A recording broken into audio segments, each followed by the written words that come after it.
할렐루야. 주님의 종으로 산다는 것이 우리 성도들이 누릴 수 있는 최고의 행복인 줄 믿습니다. 단순히 종으로 살면 재미없죠.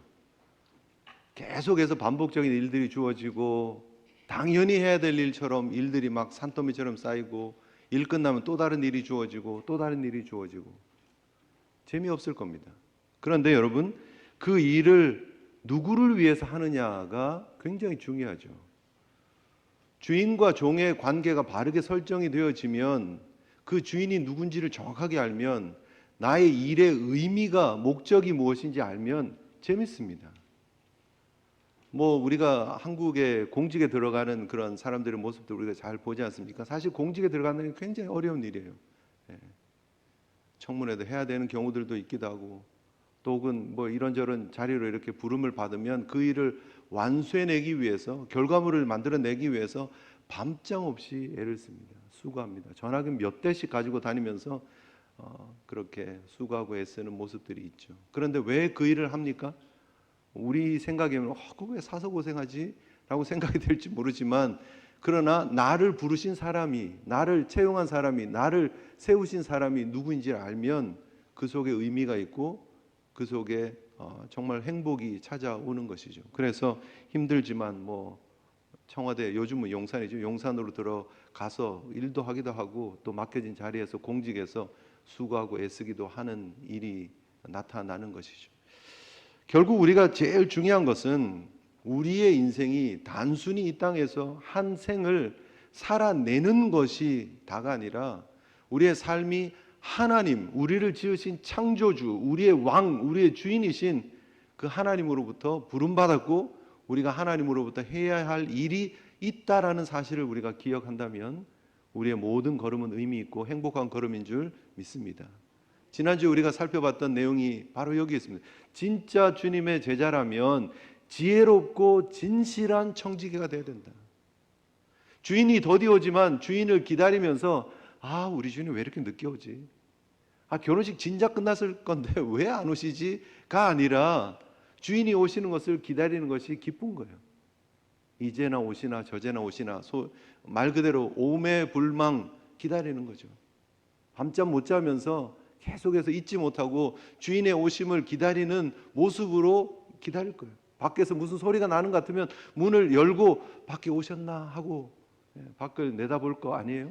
그 시간이 재밌고 소중한 거예요.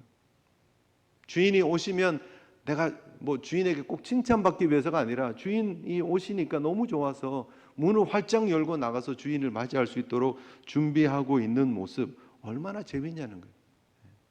데이트를 하면 상대를 기쁘게 하기 위한 일들을 하기도 합니다. 그죠? 깜짝 생일 파티를 준비를 하기도 하고, 선물을 준비를 하기도 하고, 그분을 위해서, 그 사람을 위해서 엑스트라로 수고하는 일들을 합니다. 아침에 집 앞에 딱 가가지고 차를 대기하고 짠 하고 나타나서 타라고, 내가 출근길 오늘 데려다 주겠다고 하는 일을 합니다. 그런데 그 일이 귀찮고 힘들고 어렵습니까? 아니죠. 재밌죠. 사랑해서 하는 일이니까. 어떤 누구를 위해서 깜짝 생일 파티를 준비를 합니다. 이렇게 오는 거 이렇게 준비하고 사람들하고 방에 들어와서 불 끄고 이렇게 기다리면서, 그게 막 답답하고 미칠 시간입니까? 그렇지 않죠. 재밌죠. 언제 오나? 밖에서 소리가 나고 들어오는 것 같아. 안에서 쏘곤쏘곤 하다가 문이 활짝 열리면 생일 축하합니다 하고 서프라이즈 하고 이러면, 그렇죠? 재밌잖아요. 기다리는 시간이, 깜깜한데 불 끄고 기다리는 시간이 재밌잖아요. 오히려 그때 막 도파민이 팍팍팍 나오는, 행복 호르몬이 막 나오는 시간이잖아요. 여러분, 누구와의 관계 속에서 내가 이 일을 하고 있느냐를 아는 것이 너무너무나 중요하다라는 거예요.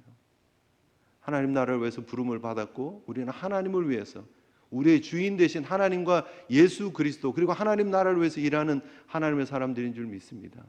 행복한 믿음의 여정들 잘 걸어가시고, 여러분의 모든 시간들이 하나님 앞에 아름답게 올려지는 거룩한 향기로운 제사들 되시기를 주님으로 축복합니다. 힘들다, 어렵다, 짜증난다, 그거는 주인에 대한 인식이 부족해서요. 주인과의 관계가 부족해서요. 오늘 예수님께서 걸어가셨던 그 걸음의 모습을 우리가 엿볼 수 있는 장면을 오늘 본문을 통해서 우리가 보게 됩니다.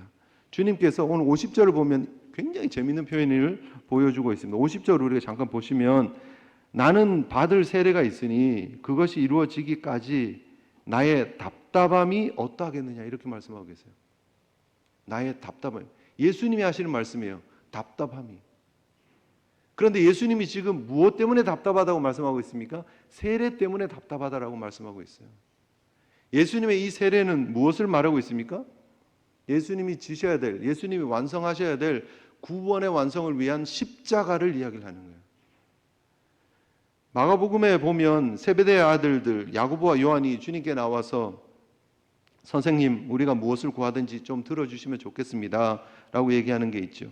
뭘 하길 원하니? 그랬더니 주의 영광 중에 하나는 하나는 오른쪽에 하나는 왼쪽에 해주십시오. 다른 복음서를 보면 세베대의 어머니가 가서 그렇게 부탁한 것이라고 말하고 있죠. 어쨌든 그런 부탁이 있었고 하나는 우편 하나는 좌편에 좀 넘버 2, 넘버 3로 우리를 좀 써주시면 좋겠습니다 라고 하는 부탁이 청탁이 들어왔어요. 그때 예수님께서 하신 말씀이 무엇입니까? 마가복음 10장 38절에 예수님께서 이르시되 너희는 너희가 구하는 것을 알지 못하는도다. 내가 마시는 잔을 너희가 마실 수 있으며 내가 받는 세례를 너희가 받을 수 있느냐라고 말씀하세요. 예수님이 예루살렘에 입성하셔서 받으실 세례는 십자가였어요. 이미 예수님 공적 사역을 시작을 하시면서 물로 세례를 받으시는 물 세례를 받으셨어요. 세례요한으로부터 물에 들어가서 과거에 나는 죽고 새로운 내가 태어나서 하나님과 연합되어지는 그런 세례의 의미를 드러내시는 상징적으로 감당하시는 그런 사건이 있었습니다. 그리고 비둘기 같은 성령이 임하시고 하늘로부터 소리가 있는 그 놀라운 사건을 우리는 잘 알고 있습니다. 그런데 예수님의 세례는 그것으로 끝난 것이 아니었다는 거예요. 또 다른 사역의 완성을 위해서, 구원의 완성을 위해서 자기 자신을 온전히 드리는, 자기 자신을 세상의 모든 사람들을 품고 자기 자신을 죽음으로 드리는 십자가의 사역이 남아 있었다는 거예요. 그리고 부활하셔서 새 생명의 보증이 되어지시는 사역을 감당하셨어야 됐다. 그것을 예수님은 세례라고 표현하십니다. 그런데 여러분, 그 일을 감당하시는 예수님의 마음이 어떠했다고요? 답답했다는 거예요. 답답했다. 우리는 예수님이 성자 하나님이시고 성육신하신 하나님이시기 때문에 100% 하나님이시기 때문에 그 일을 쉽게 감당하셨으리라고 생각하지만 그러나 그 길이 결코 쉽지 않았다는 거예요. 땀방울이 핏방울처럼 떨어지는 기도가 있었고 엘리엘리 라마 사막다니 하나님 나의 하나님 어찌해서 나를 버리십니까 하는 그런 버림을 당하는 아픔을 겪으면서 십자가를 지셨다는 사실 우리는 기억해야 합니다. 결코 쉬운 일이 아니었습니다. 그런데 주님은 왜 답답함을 느꼈을까요? 보내신 분의 그 마음을 알기 때문이에요. 내가 이 구원의 완성을 위해서 십자가를 지고 부활의 길을 걸어가는 이 모든 여정을 실수 없이 빈틈없이 잘 감당해야 된다라고 하는 이 사역의 소중함, 이 사역의 중차대함을 잘 알고 있기 때문에 답답함을 느꼈다는 거예요. 무슨 말이에요? 부담을 느끼셨다는 거예요. 최선을 다하기 위해서, 잘하시기 위해서, 빈틈없게 하기 위해서 보내신 아버지의 뜻을 늘 생각하기 때문에 잘하려고 노력하시는 거예요. 그래서 새벽을 깨우며 밤늦게까지 기도하며 아버지의 뜻을 계속해서 기억하며 리마인드하면서 그 길을 조심조심 차근차근 답답한 마음을 품고 감당하셨다는 거예요. 여러분, 이것이 우리 주님께서 걸어가신 십자가의 걸음인 줄 믿으시기를 바랍니다.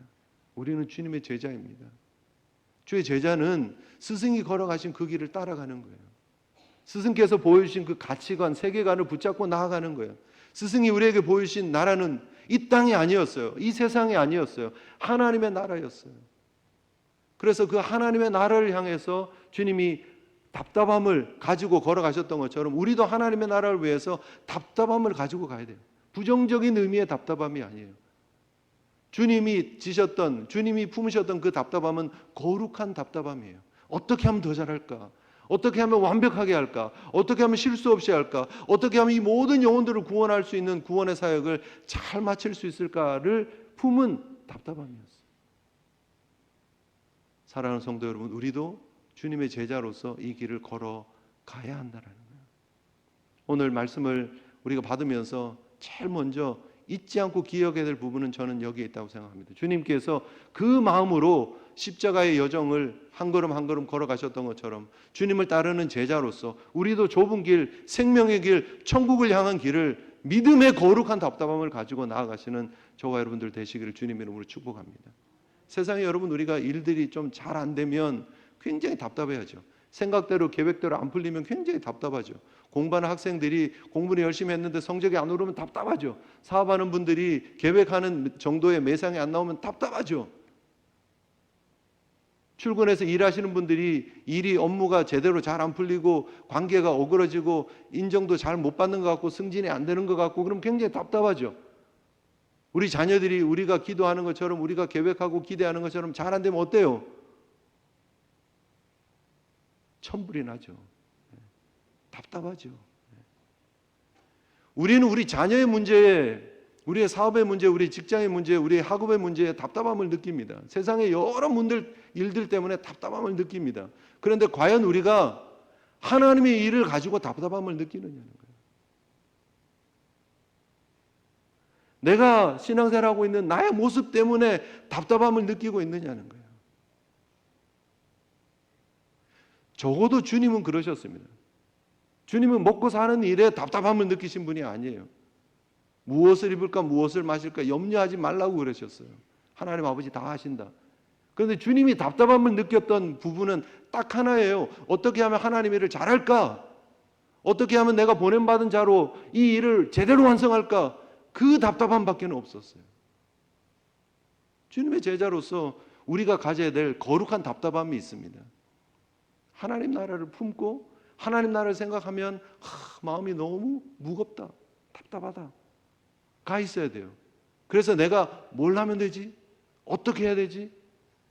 오늘 이 예배를 드리는 우리의 모습도 마찬가지예요. 하나님, 더 예배 잘 드리고 싶은데, 더 최선으로 예배하고 싶은데, 더 온전히 집중하고 싶은데 하나님 잘 안 돼요, 답답해요 라고 하는 그런 갈망들이 있느냐는 거예요. 시간 되었네, 오늘도 주일이네, 교회는 가야지 하고 지금 와서 있는 모습은 혹시 아닐까 하는 거예요. 더 준비된 모습으로 더 바른 예배를 드리기 원하고 하나님 앞에 나올 때 하나님 더 은혜 받고 싶어요, 더 내 마음이 뜨거워지기를 원해요, 하나님 경험하기를 원해요 하는 그런 답답함으로 주님 앞에 나와 있느냐는 거예요. 그 간절함으로 주님 앞에 나와 있느냐는 거예요. 수르보니게 여인처럼 주의 옷깃에 손을 대면 내 문제가 해결될 건데 그분의 능력을 믿으면서 그분의 관계 속에서 내가 새 삶을 살아가기를 소망하면서 나오는 답답함이 있느냐는 거예요. 더 깊은 기도의 자리로 들어가기를 원하는데, 더 하나님 나라를 위해서 쓰임받기를 원하는데 거룩한 답답함이 있기를 주님 이름으로 축복합니다.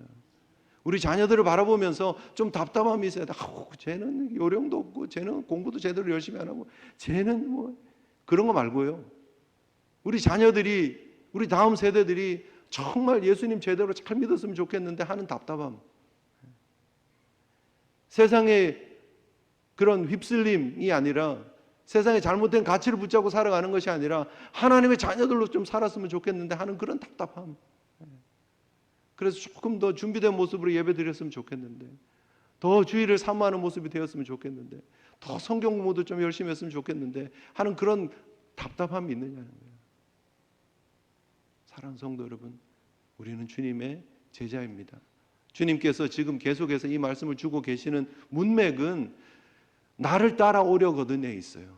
누가복음 9장에서부터 시작되어진 이 제자도에 대한 가르침은 나를 따라오려거든이에요. 주님 정말 따라가려면, 주님의 진짜 제자가 되려면 주님이 가지셨던 이 거룩한 영적 부담을 함께 품고 믿음으로 전진하시는 주의 종들 되시기를 주님 이름으로 축복합니다. 그래서 주님을 묵상하셔야 돼요. 주님이 이 땅에 오셔서 걸어가셨던 그 모든 여정들을 좀 묵상해 봐야 돼요. 깊이 있게. 아무것도 가지지 못했어요. 이 땅에 하나님의 아들이 모든 것을 내려놓고 성육신 하셨어요. 우리와 똑같은 100% 똑같은 인간의 모습으로 오셨어요. 배고픔도 겪으셨고 답답함도 겪으셨고 안타까움도 겪으셨고 억울함도 겪으셨고, 그런데 그 모든 여정 속에 예수님은 오직 한 가지였어요. 어떻게 하면 하나님의 뜻을 이루어갈까? 우리는 그 주님을 쫓아가는 분입니다. 우리의 시선이 어디에 고정되어져 있느냐 굉장히 중요하죠. 세상이 아니라 우리 앞서가신 주님 바라보시며 온전케 하시는 그 주님 바라보시며 믿음으로 나아가시는 저와 여러분들 되시기를 주님의 이름으로 축복합니다. 그 주님이 그럼 이 땅에 오셔서 무엇을 하셨는가? 오늘 성경은 뭐라고 얘기를 합니까? 그분이 불을 던지셨다. 예수님이 세례의 그 사역을 완성하셨던 이유는 하나님의 나라를 완성하기 위함이었고 복음을 온전히 전하기 위함이었어요. 복음, 기쁨의 소식. 우리가 행위로 구원 얻을 수 없는 하나님의 사람이라는 사실을 우리가 인정하고 은혜로 주어지는 하나님의 구원을 예수 그리스도를 믿는 믿음으로 그분의 이름을 믿고 그분의 능력을 믿고 그분의 십자가와 부활을 믿고 나갈 때에 주시는 그 능력을 믿고 나아가는 것. 바로 그것이 불을 던진다는 표현으로 은유적으로 예수님은 표현하고 있는 것이죠. 여러분, 예수님은 불을 던지러 오신 분이십니다. 아멘이시죠? 우리의 삶에 불을 던지고 세상에 불을 던지시는 분인 줄 믿으시기를 바랍니다. 불을 던진다라는 의미는 간단하게 불은 성령으로 이렇게 많이 묘사되기도 했으니까 성령을 던지러 오셨다. 넓게 해석하면 그럴 수 있습니다. 그런데 조금 더 구체적으로 말씀을 드리면 결국 이 불이라고 하는 것은 구원의 완성을 위해서 이 세상을 향해서 던지는 하나님의 심판의 메시지예요. 심판의 메시지, 불로 심판하시는 그 하나님의 역사를 나타내는 거예요. 동시에 성경은 심판과 함께 구원을 이야기를 합니다. 영원한 천국에 들어가는 그림과 영원한 형벌에 들어가는 그림은 동시에 주어집니다. 심판의 날은 예수 믿지 않는 사람들에게는 멸망의 시간이고 죽음의 시간이고 아픔의 시간이지만 그러나 예수 믿는 사람에게는 구원의 시간이고 생명의 시간이고 기쁨의 시간이 되는 거예요. 결국 불이라고 하는 것은 이 양면적인 면들을 가지고 이 양가의 가치를 가지고 우리에게 던져주는 하나님의 심판과 구원의 메시지라는 거예요. 중립적인 가치를 가질 수가 없어요. 이것도 하고 저것도 하고는 안 돼요. 세상도 품고 주님도 섬기고는 안 돼요.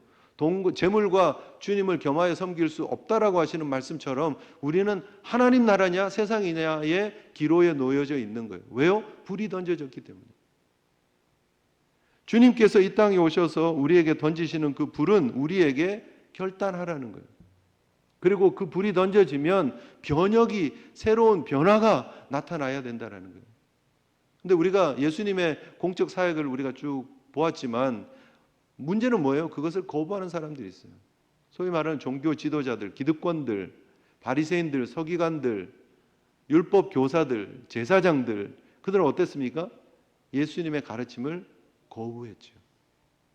불이 던져졌지만 그 불 앞에서 반응하지 않았습니다. 거부했습니다. 결국 그들은 하나님의 심판 앞에 놓일 수밖에 없었다는 거예요. 그런데 예수님께서 또 다른 불을 선포하셨을 때 반응했던 사람들이 있죠. 세리와 창기들, 예수님의 제자들, 그들은 주님 앞에 반응하고 그들의 삶의 온전한 변화와 변혁을 인정하고 하나님의 사람들로 변화된 믿음의 길을 따라가더라는 거예요. 이전에 삶에 좋았던 것들을 주님께서 불로 살라버리니까 다 포기하고 내려놓을 줄 알고 그리고 주님을 쫓았다는 거예요. 베드로와 12 제자들처럼 그들은 배와 그물과 가족을 버려 두고 해요. 주님의 복음의 불이 그들의 인생 가운데 던져지니까 배도 버리고 그물도 버리고 가족도 버리고 그리고 주님을 쫓는 거죠. 복음의 불이 던져지면 그렇게 인생의 진정한 변화가 나타나는 거예요.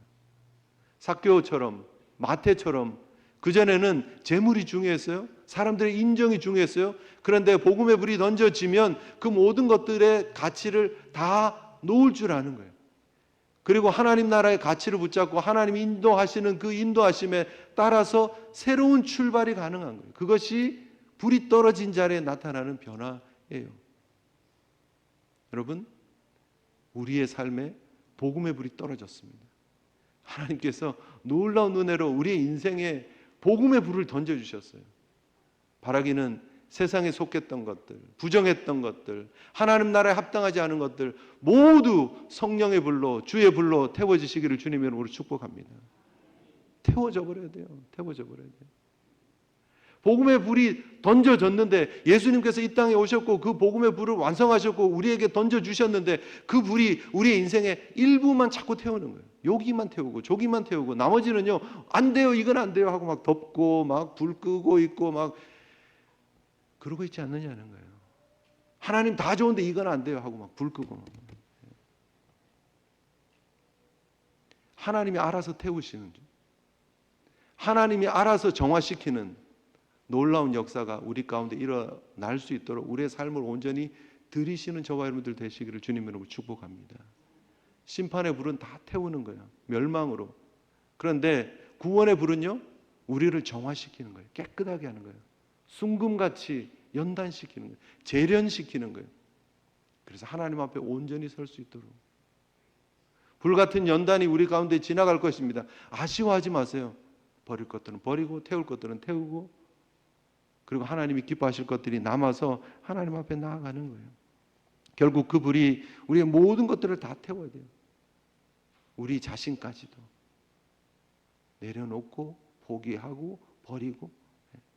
그게 너무 안 되잖아요. 너무 안 되죠. 세상도 여러분 그 자신의 인생을 놓고 좀 생각하는 사람들, 좀 그래도 의미 있게 삶을 살려고 하는 사람들은요, 욕심 내려놓으려고 그래요. 아시죠? 그죠? 그래서 막 무소유 막 이렇게 얘기하잖아요. 다른 종교도.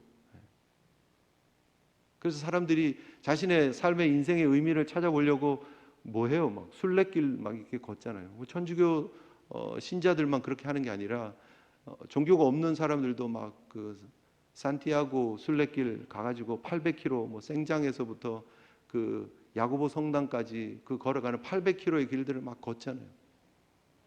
한 달씩 막 작정해서 20km, 30km씩 매일 해서 걸으면서 그 삶의 의미, 내 인생을 다시 한번 돌아보기를 원한다 뭐 해서 이렇게 걷는 사람들이 있어요. 굉장히 힘든 길이죠. 그런데 그 순례길을 걷는 사람들이 제일 먼저 해야 될 게 뭐예요? 제일 중요한 준비가 뭐예요? 짐 준비하는 거예요. 짐 준비하는 거예요. 짐 챙기는 거예요. 생장이라고 하는 프랑스에서 이제 이게 이렇게 산맥을 하나 이렇게 넘어서 스페인으로 들어오고 스페인에서 이렇게 해서 쭉 걷는다 그러더라고요. 보니까 처음에는 다들 배낭에 이것도 필요해, 저것도 필요해 하고 막 다 챙긴다는 거예요. 근데 이틀, 3일 정도 지나면 무거워가지고 감당이 안 된대요. 대부분 뭐 하냐, 길에다가 이렇게 막 걸어 놓는데요. 이거 다 필요한 사람은 가지고 가십시오 하고, 자기 안 입는 옷 걸어가지고 걸어놓고, 그리고 뭐 숙소까지 만약에 이렇게 갔어요. 그러면 그 숙소에서 막 도네이션 함에다가 막 이것저것 이거 필요 없어 하고 놓고, 이틀 3일 정도 지나면 다 놓고 간다는 거예요. 다 놓고 간다. 너무 무거워가지고. 그래서 대부분 조언이 배낭이 8kg가 넘으면 안 됩니다 라고 얘기해요. 8kg. 심지어 비상약조차도 너무 많이 챙기지 말라고 얘기를 하더라고요. 너무 이고지고 많으면 감당을 못 한다는 거예요. 세상도 그러더라는 거예요. 순례길을 걸어가는 사람들도 생각이 있으니까, 내가 이 길을 완주하려면 내가 이거 버려야 돼, 내려놔야 돼를 안다라는 거예요. 그런데 하물며 하나님의 나라를 위해서 걷는 우리가 너무 이고지고 챙기고 하는 것이 많지 않느냐는 거예요. 너무 짐이 무거워가지고 막 이렇게 목에다 걸고 양쪽에 들고 메고 앞으로 메고 뒤로 메고 막 해서 막 60kg 정도 들고 막 갈 거야 이러고 하고 있는 웃기는 우스꽝스러운 모습이 우리 가운데 있지 않느냐는 거예요. 하나님 우리에게 필요한 거 다 아세요. 그래서 하나님 불러서 이렇게 다 태워버리시기를 원하세요. 내어놓고 포기하시고 하나님 인도하심을 따라가시는 저와 여러분들 되시기를 주님의 이름으로 축복합니다. 그 불이 일할 수 있도록, 성령의 불이, 복음의 불이, 예수의 불이 내 인생 가운데 일할 수 있도록 여러분의 삶을 내려놓고 자기를 부인하시고 믿음으로 나아가시는 저와 여러분들 되시기를 주님의 이름으로 축복합니다. 하나님이 일하셔야 돼요. 막지 마세요. 안 된다 하지 마세요. 그리고 주님이 인도하신 대로 가시면 되는 거예요. 그 순례길을 걸어가는 사람들 그렇게 다 내려놓고 가다가요, 이제 눈앞에 이제 조금 있으면, 몇 시간 있으면 그 야고보 성당이 이렇게 도착한다고 이렇게 이정표가 있으면요, 그 남은 것까지도 놓는데요. 지팡이도 필요한 사람 있으면 가져가세요 하고 놓고, 장갑도 놓고, 모자도 놓고, 그리고 가벼운 몸으로 그렇게 성당으로 들어간다 그러더라고요. 천국 앞에 가면 갈수록, 하나님 나라가 더 가까워지면 가까워질수록 우리의 짐이 가벼워지시는 은혜를 누리시기를 주님의 이름으로 축복합니다. 주님이 오늘 우리에게 주시는 말씀이에요. 하나님의 나라의 이 변혁의 역사를 인정하고 받아들이라는 거예요. 그 하나님의 나라의 불의 던짐이 내 인생 가운데 변화로 나타나야 된다. 세상도 좋고 하나님 나라도 좋고 같이 붙잡으면 안 된다. 하나님이 예수 그리스도를 통해서 우리에게 던지는 가치는요, 분쟁이에요, 갈등이에요, 같이 할 수 없어요, 상극이에요. 자석 지남철이 있으면 N극, S극이 있는 것처럼 세상과 하나님의 나라는 상극이에요. 같이 있을 수 없어요. 서로 밀쳐내야 되는 거예요. 밀어내야 돼요. 세상의 종교는 사실 좋은 게 좋은 거라고 그렇게 다 받아들이고 포용하는 그런 쪽으로 많이 갑니다. 지금 거의 그렇습니다. 그래서 종교가 그러니까 하나 되어지려고 하고, 다 좋은 게 좋은 거 아니냐, 마음의 평안이 중요하고 서로 잘 지내보자 이러고 있습니다. 그런데 진리는 뭘 얘기를 하는 거예요? 세상과 하나님은 함께 할 수 없어요. 하나님의 나라와 세상의 나라는 함께 할 수 없어요. 사탄 마귀와 하나님이 함께 공존할 수 없어요. 악마의 세상의 자녀와 하나님의 자녀와 함께 공존할 수 없어요. 그래서 분쟁을 이야기를 하는 거예요. 심판이냐 구원이냐지, 뭐 이게 막 딜이 섞여가지고 중간지대, 그냥 그레이 지역이 있을 수 없다라는 거예요. 그래서 여러분 분명히 하셔야 됩니다.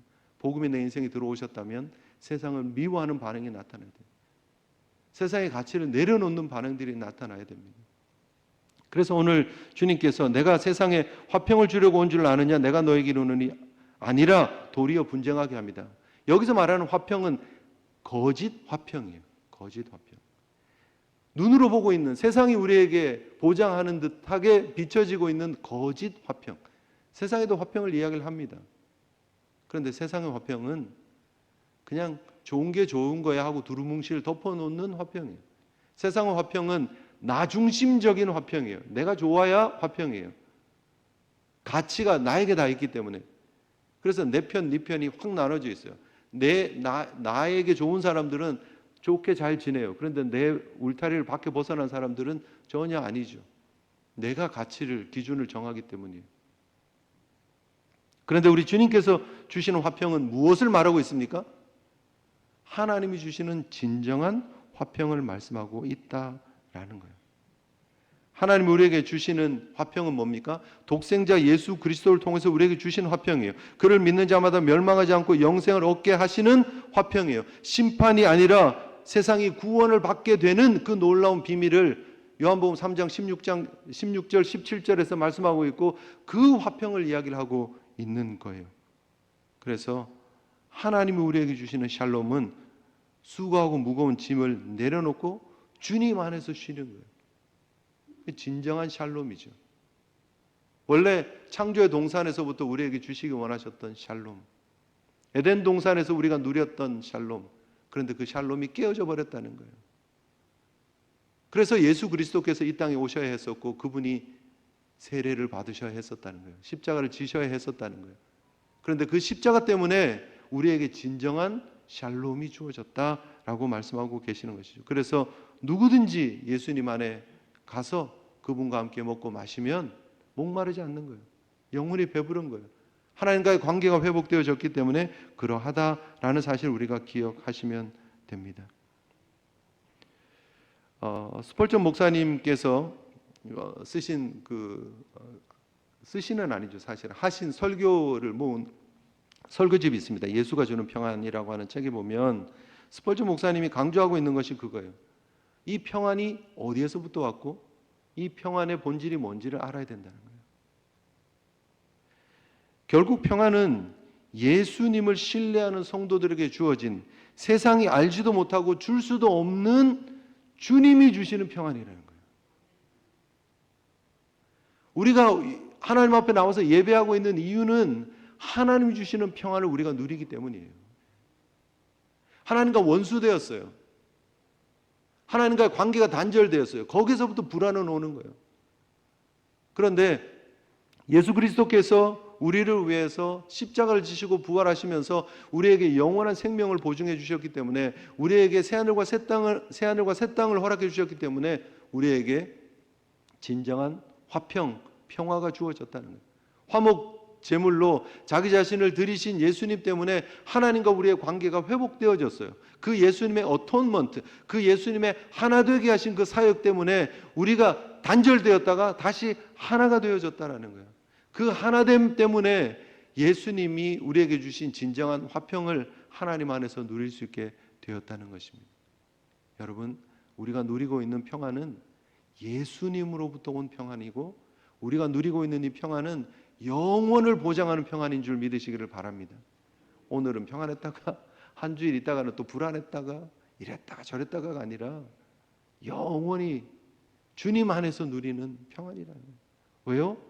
천국을 보장받았기 때문에, 새하늘과 새 땅을 보장받았기 때문에. 여러분, 세상은 이 평안을 자꾸 흉내내요. 짝퉁 평안을 얘기를 해요. 그래서 세상이 여기에 평안이 있습니다, 여기에 기쁨이 있습니다 하는 거 굉장히 많잖아요. 그래서 요즘 아까 제가 도파민 얘기를 잠깐 했었는데, 그 사람의 이 감정, 그 행복, 기쁨을 이렇게 막 유발시키는 신경 유도 물질 도파민에 사람들이 많이 중독되어 있대요. 원래 도파민 중독은 같이 가는 단어가 아니래요. 도파민은 중독될 수는 없대요. 그런데 워낙에 부정적인 의미로 자꾸 자극을 추구하고 좋은 것 추구하고 기쁨을 추구하고 만족을 추구해서 도파민 중독이란 표현이 나온 거예요. 계속해서 좋은 거, 더 맛있는 거, 더 자극적인 거 막 찾아가고 있다는 거예요. 저 사람보다 난 더 좋은 거 가지고 있어야 돼요. 그래서 막 옛날에 시계가 1억, 2억, 와 무슨 그런 말도 안 되는 일이 이랬거든요. 근데 요즘은 10억, 20억도 아니고, 뭐 10억, 20억 이러더라고요, 보니까. 말도 안 되는 일이 막 벌어집니다. 근데 여러분, 우리는 어디에서 만족을 느껴야 되느냐? 세상은 진짜를 카피하는 짝퉁일 뿐이에요. 모조품일 뿐이에요. 흔들리지 마시고 진짜를 향해서 전진할 수 있는, 영혼을 향해서 전진할 수 있는 하나님의 종들 되시기를 주님의 이름으로 축복합니다. 그러기 위해서 갈등해야 돼요. 볼 줄 알아야 돼요. 영적 시선이 열려 있어야 돼요. 뭐가 진짜인지 뭐가 가짜인지 잘 분별할 줄 알아야 돼요. 마태복음 10장 34절에 내가 세상에 화평을 주러 온 줄로 생각하지 마라. 화평이 아니고 검이다 라고 말씀하셨어요. 칼이다, 분쟁이다, 칼이다 분명히 말씀하고 있습니다. 분명히 가를 줄 알아야 돼요. 이렇게 분별할 줄 알아야 돼요. 그 하나님의 사람들은 하나님의 가치를 알기 때문에 우선순위를 바르게 할 줄 아는 사람이에요. 그래서 오늘 성경은 이렇게 얘기를 합니다. 굉장히 이해하기 어려운 표현이 나오죠. 집안에 5명이 있는데 서로 분쟁한다. 셋과 둘, 둘과 셋. 그리고 아버지와 아들, 아들과 아버지, 어머니와 딸, 딸과 어머니, 시어머니와 며느리, 며느리와 시어머니가 분쟁한다. 기독교가 굉장히 화목한 종교인 줄 알았더니 집안이 난리가 아니구만. 그게 아니고요. 어떤 의미입니까? 여러분, 성경을 잠깐 뒤로 가서 보시죠. 14장 한번 보십니다. 14장 26절, 27절 한번 보십니다. 같이 읽습니다. 시작. 무릇 내게 오는 자가 자기 부모와 처자와 형제와 자매와 더욱이 자기 목숨까지 미워하지 아니하면 능히 내 제자가 되지 못하고, 누구든지 자기 십자가를 지고 나를 따르지 않는 자도 능히 내 제자가 되지 못하리라. 무슨 의미라고요? 우선순위가 있어야 된다는 거예요. 먼저 놓아야 될 것이 있고 뒤로 가야 될 것이 있다라는 거예요. 하나님의 나라를 꿈꾼다면, 주님의 제자라면 우선순위가 분명해야 된다라는 거예요. 나의 인생을 걸고 나의 모든 것을 올인해서 투자해야 될 그 중요한 가치는 하나님의 나라고 복음이다라는 거예요. 그것이 분명해야 된다. 심지어 우리가 사랑하는 가족일지라도, 심지어 우리가 사랑하는 자녀들일지라도, 여러분, 우리가 이민자로서 이 땅의 삶을 살아가고 있습니다. 우리 특별히 우리 한국 가정에서 가정의 소중함이 얼마나 중요합니까? 정말 가족을 위해서 막 헌신한다라고 해도 과언이 아닐 정도예요. 우리 다음 세대를 위해서 우리의 삶을 다 희생한다 해도 과언이 아닐 정도로 수고하고 애쓰십니다. 우리 자녀들이 잘 되기만 한다면, 우리 손주들이 잘 되기만 한다면 못할 일이 없을 그런 분들이 우리 한국 분들이셔요. 그런데 성경은, 복음은, 하나님의 불은 그렇게 소중한 것도 하나님 나라보다 앞서면 안 된다는 거예요. 주님보다 앞서면 안 된다는 거예요. 우선순위가 분명해야 된다는 거예요. 먼저 그의 나라와 그의 의를 먼저 구해야 된다. 먼저가 있고 나중에 있어야 된다는 거예요. 소중하죠. 아깝죠. 사랑스럽죠. 잘해주고 싶죠. 그러나 하나님 나라가 우선이어야 된다. 사랑하는 성도 여러분, 그렇습니까? 여러분의 인생의 우선순위가 잘 잡혀져 계십니까? 하나님 앞에 적어도 고민하지 않고, 힘들어하지 않고, 어려워하지 않고 하나님 나라가 우선입니다. 예수님이 내 인생의 최고의 가치입니다 라고 고백할 수 있는 주의 종들 되시기를 주님 이름으로 축복합니다. 사도 바울의 고백처럼 이는 내가 사는 것이 그리스도니 죽는 것도 유익하다. 이게 바른 제자의 걸음이에요. 오늘 본문에 우리가 14장에서 본 것처럼 자기 십자가를 지고 나를 따라야 된다는 거예요. 나를 부인하고 십자가 지고 나를 포기하는 자리까지 갈 줄 아는 사람이 진짜 제자라고 말씀하고 있는 것입니다. 사랑하는 성도 여러분, 주의 복음이 우리 가운데 던져졌습니다. 너무 감사하잖아요. 귀하잖아요. 반응 있는 성도들 되시기를 주님 이름으로 축복합니다. 반응이 있어야 돼요.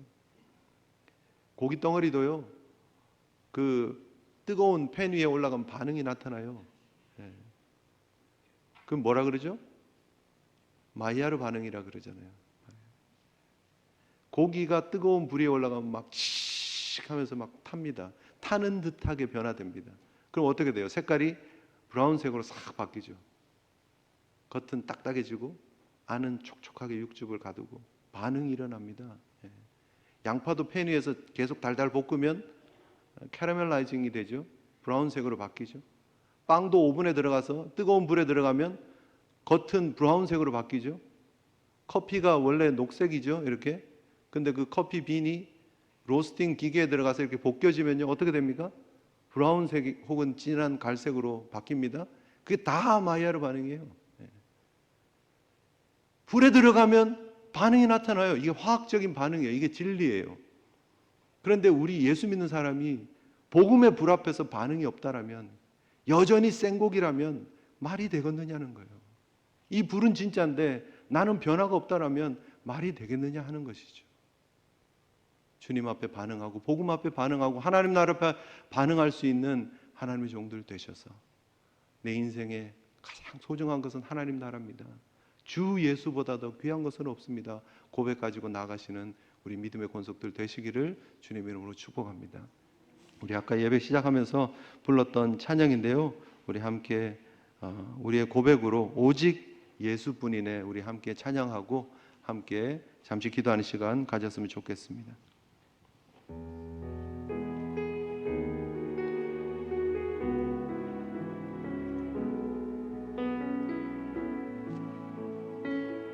우리의 신앙의 고백으로 함께 하나님 앞에 올려드리겠습니다.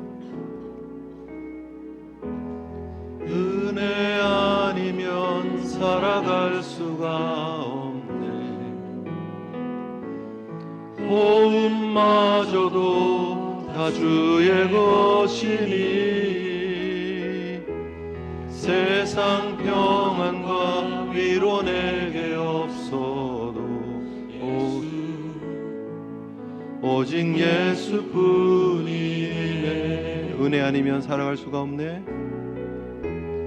은혜 아니면 살아갈 수가 없네. 호흡마저도 다 주의 것이니 세상 평안과 위로 내게 없어도 예수 오직 예수뿐이네. 크신 계획 다 다 볼 수도 없고 작은 고난에 지쳐도